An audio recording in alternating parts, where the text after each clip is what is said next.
fifth columnists.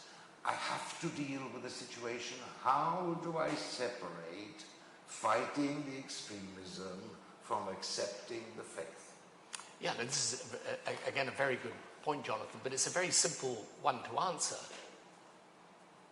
I mean, probably the majority of Muslims around the world are not Islamists.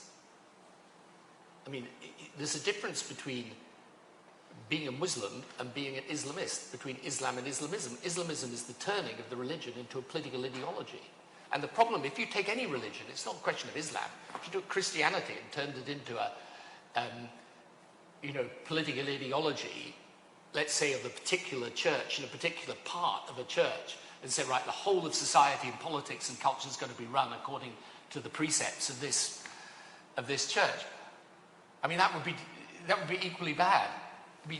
And the whole point about Islamism is that because it believes in the dominant one view of religion, of this religion, it's completely at odds with the way the modern world works. The modern world works through people opening up across boundaries of faith and culture. If you're then saying, well, this is the only faith, and this view is the only view of this faith, it's inconsistent with modern societies. Now, there are people, even within our own societies, who support this. And it's a problem, but you're best to confront it. And, the thing that I find strange about this is, out in the Middle East, where I spend a lot of my time, people today have absolutely no problem in distinguishing between the two things. Because they know the single biggest threat to stability in the Middle East is the idea that you're going to create societies based on a narrow view of religious faith, and you're going to ensure that politics, culture, society, economy is governed by it. And so, I think this is a fundamental question, and it's got to be resolved strategically, because I think the other thing that is also very important is that the question I raised at the outset is, I think, the question, is this a first-order threat or a second-order threat? Right? Is it something we need a big agreed strategy of the leading powers to confront?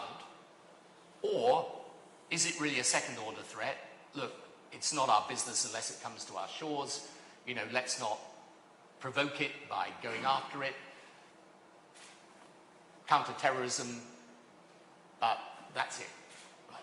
My only point is, if that's where we're going, we should decide it as a matter of strategy.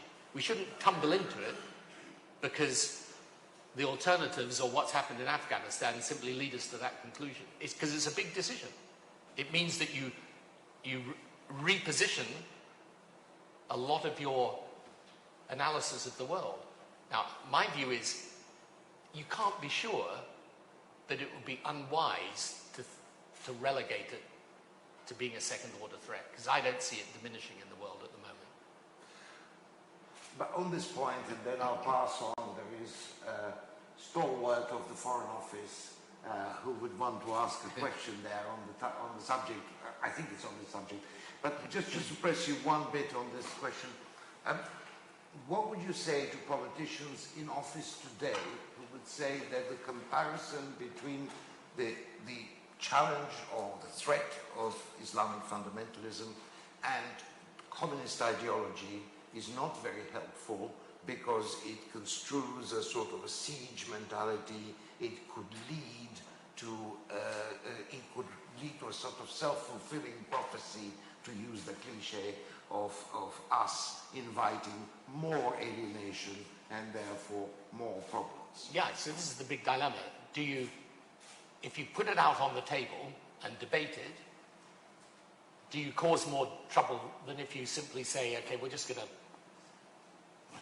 to leave it to the side? My view is you're always better to be open about these things.